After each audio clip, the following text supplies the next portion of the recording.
जोरदार तालियों से एक बार अभिनंदन करिए मनोज मुंतशिर का। हमारे बीच में है मनोज मुंतशिर जी।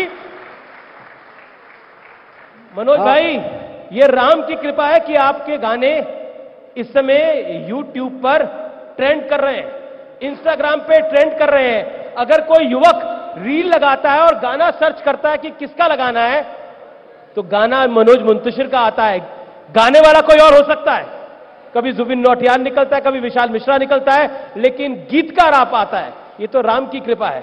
ये राम की कृपा है, और जिसने शब्द दिए, जिसने वाणी दी, वही मेरी वाणी को जन जन तक पहुंचा रहा है।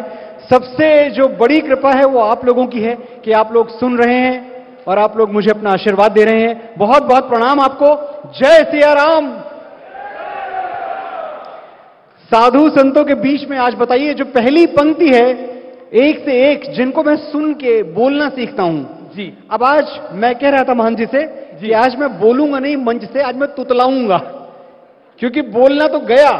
जब ऐसे प्रबुद्ध लोग सामने, मेरे बड़े भाई सुधांशु जी सुधांशु जी को सुन के पिछले कुछ दिनों में दिल पे हाथ रख के कोई ऐसा नहीं कह सकता कि अगर मैं सनातन के बारे में, सनातन इतिहास के बारे में, भारत के गौरव के बारे में अगर मैं बात करता हूं तो मैं बिना सुधांशु जी को सुने बोलता हूं। ऐसा नहीं है, सब सुनते हैं आपको। बिल्कुल, विरोधी भी सुनते हैं तो यही बात कहते हैं। विरोधी तो सुनते हैं, और विरोधी ज्यादा सुनते हैं हमसे क्योंकि ये विरोधियों को सुनाते भी खूब हैं जी। और आज हमारे बीच कार सेवक भी बैठे हैं। वाह, कार सेवक भी बैठे हैं, और मैं कार सेवकों का परिचय कराना चाहूंगा। शिव शंकर अग्रवाल, मोहनलाल खंडेलवाल, पंकज अग्रवाल, पूर्णिमा कोठारी जी, आप सबका अभिनंदन है। जोरदार तालियों से अभिनंदन करिए इन कार सेवकों का। इनकी वजह से रामलला का यह भव्य और दिव्य मंदिर बन रहा है। बहुत बहुत बहुत स्वागत है आपका। आपके अंदर जो साहस था, आपके दम से आज हमारा मंदिर, रामलला का मंदिर आकाश चूम रहा है। आज यहां हमारे कुछ कारसेवक बैठे हुए हैं। इनको देखता हूं तो मुझे याद आता है कि कैसे 1990 में जो नरसंहार किया गया, जो जेनोसाइड किया गया, मां सरजू का पानी रक्त से लाल हो गया था। कितना कठिन रहा होगा सिर्फ 2 साल बाद दोबारा रामशिलाएं लेके, श्री राम का ध्वज लेके, भगवान श्री राम का जय घोष लगाते हुए फिर उसी सरजू तट पे आना और यह संकल्प करना कि मंदिर तो बनाएंगे। तो सोता हुआ आकाश का रंग भगवा हो चुका है, जैसे आपने बोला। तो क्या आपको लगता है, जैसा आप कहते हैं आपके शब्दों में, सोता हुआ सनातन जाग रहा है? बिल्कुल, सोया हुआ सनातन चैतन्य है, सजग है। वो वक्त कुछ अलग था, ये वक्त कुछ अलग है। मैं एक बार ये बात पूरी कर दूं अमिश जी कि पराक्रम हमारा है इतना यशस्वी, कथाएं हमारी सनातन हुई हैं, वो तलवारें रण में जो बिजली सी चमके हमारे लहू से सुहागन हुई हैं। बहुत शानदार। कहां तक कोई शब्द माला पिरोए, कहां तक करे कोई वर्णन हमारा कि शेरों के जबड़े में दे के हथेली गणित सीख लेता है बचपन हमारा। बहुत शानदार, बहुत शानदार। कन्हैया मित्तल भी है मेरे साथ। मेरे भाई कन्हैया आओ यार। आपने तो कई गाने भी बनाए, तो एक हो जाए। तो सबसे बड़ा गाना जो सब पसंद करते हैं वही सुना देता हूं। जो राम को लाए हैं हम उनको लाएंगे, जो राम को लाए हैं हम उनको लाएंगे, भारत में फिर से हम भगवा लहराएंगे, भारत में फिर से हम भगवा लहराएंगे। ऊपर से नहीं है राम, अंदर से राम के हैं, ऊपर से नहीं है राम, अंदर से राम के हैं।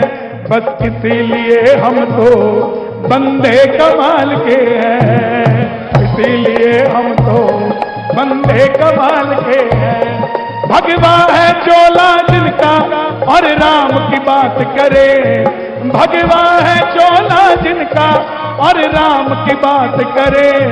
हिंदू है हिंदू हम, हिंदू है हिंदू हम, बस राम की बात करे। हिंदू है हिंदू हम, बस राम की बात करे। अयोध्या भी सजा दी है, काशी भी सजा दी है, अयोध्या भी सजा दी है, काशी भी सजा दी है। घनश्याम कृपा कर दो, घनश्याम कृपा कर दो, मथुरा भी सजाएंगे। घनश्याम कृपा कर दो, मथुरा भी सजाएंगे। जय श्री राम।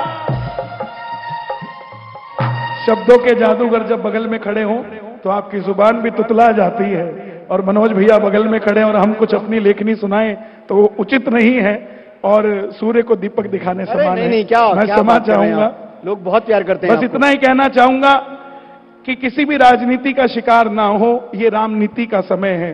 देश के अंदर कोई स्पोर्ट्स के लिए मेडल लेकर आता है तो पूरा देश उसको धन्यवाद करता है। कोई नेता अगर हमारी राम मंदिर को सजा रहा है, कोई काशी को सजा रहा है, कोई मथुरा को सजा रहा है, तो एक सच्चे सनातनी होने के नाते उनका डंके की चोट पे नाम लेने में कोई तकलीफ नहीं होनी चाहिए। जहां मौका मिले वहां नाम लेना चाहिए, क्योंकि इसके सिवा कोई विकल्प भी नहीं बचा है साहब। जो राम के हैं वो बड़े काम के हैं। जय सिया राम। बहुत धन्यवाद आपका कन्हैया भाई, बहुत बहुत धन्यवाद आप। 75 वर्षों में हमें पहली बार एक ऐसा प्रधान सेवक प्रधानमंत्री मिला है जो अपने हिंदू होने पे गर्व करता है। और देखिए हमारा देश कितना विडंबनाओं से भरा हुआ है। जब ओबामा कहते हैं that I am a proud Christian, हम कहते हैं वाह भाई क्या बात है, he is a proud Christian. एलानिया कहते हैं, वो भी एक सेकुलर देश के प्रेसिडेंट हैं। और जब यहां हमारे प्रधानमंत्री खुद को गर्व से हिंदू कहते हैं तो हमें बड़ी तकलीफ होती है, भाई हिंदू कैसे कह दिया अपने आप को। मैं समझता हूं कि इस देश का सौभाग्य है कि आज प्रदेश से लेके और केंद्र तक ऐसे व्यक्तित्व सत्ता में विराजमान हैं जो अपने आप को गर्व से हिंदू कहते हैं, और ऐसे ही रहना चाहिए। ये माहौल, ये सिनेरियो कभी नहीं बदलना चाहिए। बुद्धिजीवी इंटेलेक्चुअल्स वो सवाल पूछते हैं, अरे यार साइंस कहां चला गया, आज हम मंगल पे जीवन खोज रहे हैं और तुम हजारों साल पुरानी कहानी के पन्ने खोल के बैठे हो, पगलाए हो क्या। हम उनको बड़ी विनम्रता से कहते हैं कि बिल्कुल ठीक है साहब, आज साइंस मंगल पे जीवन खोज रहा है, हमारे प्रभु श्री राम ने 7,500 वर्ष पहले जीवन में मंगल खोज लिया था। तो आप हमको बैकवर्ड कहते हैं, हमको तो आप बैकवर्ड लगते हैं। अगर आप मानस से नहीं सीख सकते, अगर आप श्री राम की मर्यादा से नहीं सीख सकते, उनके आचरण से नहीं सीख सकते, कौन है राम। चलिए एक रिकैप। अब ऐसा नहीं है कि यहां कोई ऐसा बैठा हुआ है जिसको मैं बताऊंगा राम कौन है तो आप जानेंगे, लेकिन मेरे लिए राम कौन है, मैं व्यक्तिगत तौर पे श्री राम को कैसे देखता हूं, प्रभु को।